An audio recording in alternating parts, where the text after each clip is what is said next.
자, 오늘의 주제는 세계화의 종말, 그리고 CBDC의 역습입니다. 와, 제목부터가 굉장히 극적이죠? 근데 이게 그냥 하는 말이 아니고요. 우리가 지금 정말 거대한 변화의 한복판에 서 있다는 뜻입니다. 지금부터 그 변화가 도대체 뭔지 그 실체를 한번 제대로 펼쳐보겠습니다.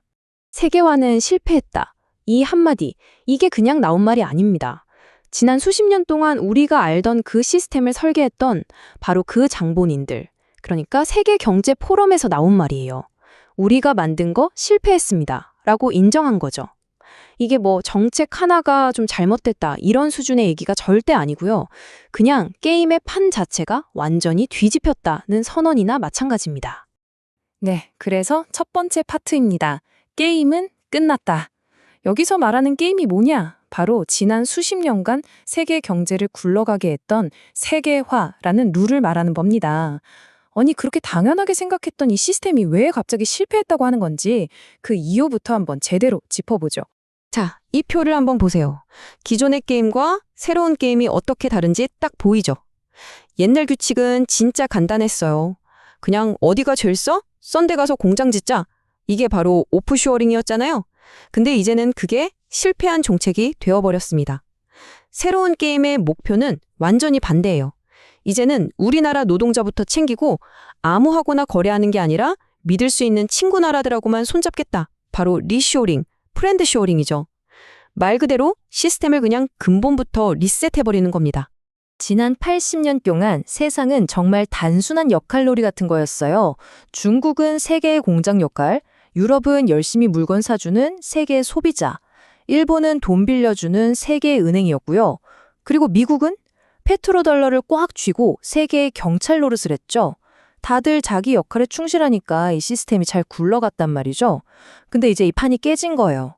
그러면서 어마어마한 힘의 공백이 생겨나고 있는 거죠. 자, 그럼 이런 혼란 속에서 기존의 힘을 가진 세력들은 가만히 있을까요? 당연히 아니죠. 바로 여기서 그들의 반격 카드가 나옵니다. 두 번째 주제, 프로그래밍이 가능한 돈. 바로 중앙은행 디지털 화폐 CBDC입니다. 이거 절대로 그냥 현금을 디지털로 바꾼 거 뭐 그런 게 아니에요. 비교도 안 될 만큼 훨씬 더 강력한 통제 수단이거든요. 프로그래밍이 가능한 화폐. 이 말이 좀 어렵게 들릴 수 있는데 정확히 알아야 합니다. 이게 그냥 우리 통장에 찍히는 숫자랑은 차원이 달라요. 뭐랄까 마치 게임 아이템처럼 돈에다가 규칙을 심을 수 있다는 거예요. 예를 들면 이 돈은 오직 식료품 사는 데만 쓸 수 있음 이런 식으로요. 돈의 사용법 자체를 중앙에서 정해버리는 완전히 새로운 개념의 통제가 가능해진 겁니다. 그럼 이걸로 뭘 할 수 있을까요? 여러분의 돈을 어떻게 주무를 수 있게 될까요? 자, 여기 나온 것처럼 정부가 재난지원금을 주면서 이렇게 말하는 거죠. 이 돈은요, 먹을 거 사는 데만 쓰시고요. 이번 달 말까지 안 쓰면 그냥 사라집니다. 이렇게 조건을 걸어 부를 수 있어요. 월급 들어오자마자 세금이 싹 빠져나가는 건 뭐 당연한 거고요. 결국 이게 무슨 뜻이냐면 돈의 주인이 내가 아니라 돈을 발행한 기관이 된다는 거예요. 내 돈의 운명을 내가 아니라 중앙에서 결정하는 시대가 올 수도 있다는 거죠. 근데 여기서 끝이 아닙니다. 한 걸음 더 들어가면 이건 뭐 완벽한 금융 감시 시스템이 만들어지는 거예요. 여러분이 어디서 뭘 사는지 모든 거래가 중앙 서버에 차곡차곡 영원히 기록됩니다. 우리가 알던 현금의 익명성, 그건 이제 그냥 옛날 얘기가 되는 거고요. 그리고 정말 무서운 건 이게 여러분의 디지털 신분증이나 사회 신용점수랑 연결될 수 있다는 점이에요. 만약 그렇게 되면요, 그 통제력은 정말 우리의 상상을 초월하게 될 겁니다. 자, 잠시만요. 여기까지 내용이 좀 흥미롭다, 도움이 된다 싶으시면 좋아요 한 번만 꼭 좀 눌러주세요. 왜냐하면 지금부터 할 얘기가 이 모든 변화가 진짜 어디로 향하고 있는지 그 최종 목적지에 대한 이야기거든요. 어쩌면 지금까지 한 얘기보다 훨씬 더 중요할 수도 있습니다. 네, 세 번째 파트, 전장, 부의 새로운 규칙입니다. 이 거대한 변화의 진짜 최종 목표는요, 세상의 모든 자산을 토큰화하는 겁니다. 토큰화가 뭐냐면 쉽게 말해서 부동산이나 미술품 같은 것들을 주식처럼 잘게 쪼개서 디지털 증표로 만드는 거예요. 그리고 바로 이 새로운 금융 시스템의 주도권을 누가 잡느냐, 이걸 두고 보이지 않는 거대한 전쟁이 이미 시작됐습니다. 이 토큰화라는 건요, 딱 동전의 양면 같아요. 한쪽 면을 보면 민주화라는 아주 장밋빛 약속이 적혀 있습니다. 이제 누구나 단돈 10,000원으로 강남 빌딩에 투자할 수 있어요. 이런 거죠. 수수료도 싸지고요. 그런데 동전을 뒤집어 보면 집중화라는 아주 섬뜩한 얼굴이 있습니다. 이 모든 거래가 이루어지는 시스템, 이 길을 까는 소수의 거대 기업에 모든 정보와 권력이 빨려 들어갈 수 있다는 거죠.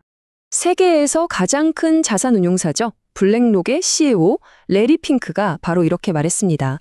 토큰화는 자산 소유의 민주화를 이룰 겁니다. 이게 바로 그들이 우리에게 보여주는 공식적인 아주 아름다운 미래 그림이에요. 과연 그게 전부일까요? 하지만 진짜 중요한 건 바로 이겁니다. 미래의 진짜 권력은요, 자산을 몇 개 갖고 있느냐에서 나오는 게 아니에요. 그 자산들이 거래되고 움직이는 고속도로, 바로 이 레일을 누가 통제하느냐, 여기서 모든 게 결정됩니다. 그리고 이 레일의 주인이 되기 위해서 지금 크게 세 그룹이 아주 치열하게 싸우고 있습니다.